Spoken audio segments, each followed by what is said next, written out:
Well, on Friday, the president's deficit commission plan failed to get the votes necessary to send its proposal to Congress.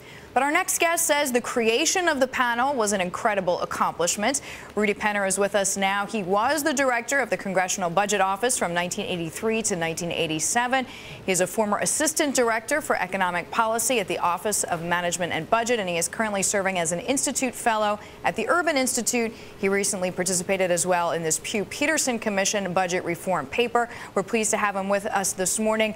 Rudy, you implied that the battle for cutting the budget is lost, but not the war. What was the most surprising aspect of this failed vote to you? Well, I think, first of all, I didn't expect them to come up with a plan that would be as good and as well balanced as they did.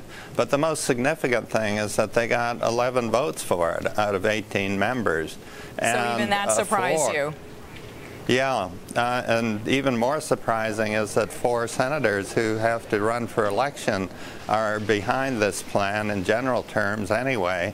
And the 4 span the ideological spectrum all the way from Senator Coburn on the far right to the liberal Senator Durbin.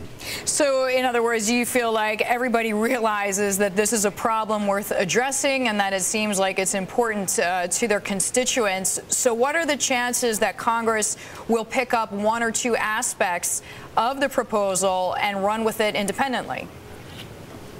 Well, I think they'll pick up some aspects. There seems to be general agreement around cutting discretionary spending.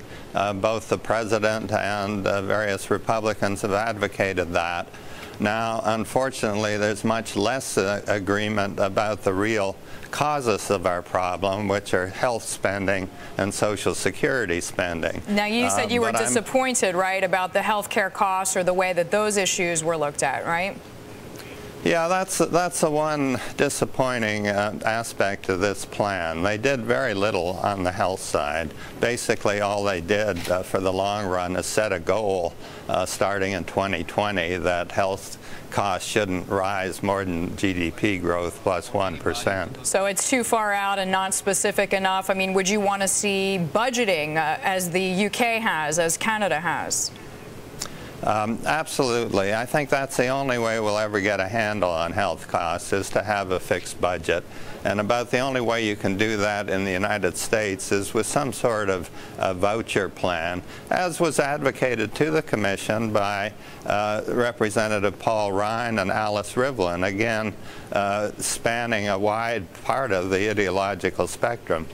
Rudy, we know that rationing is sort of a tough thing because it faces a backlash from seniors. I mean, how do you walk this fine line between protecting future generations from paying the bill for all of us, but also protecting seniors now?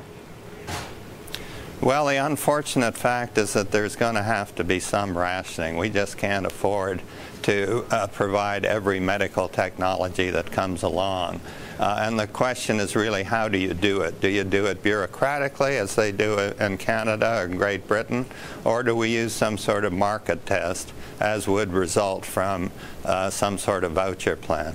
What would be the hardest point? I hear what you're saying about Medicare, Medicaid, curbing spending, and some ideas to reduce that. But if we're going to shift gears and look to, say, Social Security or the gas tax, which of those 2 points, if Congress were to pick up independently, would be a harder sell?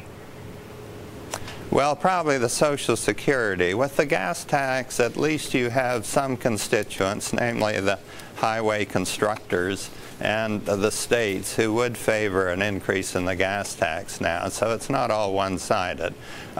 With Social Security, it's much harder because you have so many very powerful senior interest groups against it. Rudy, we thank you so much for the time. Rudolph Penner joining us there. He is the former CBO director joining us there from our D.C. bureau.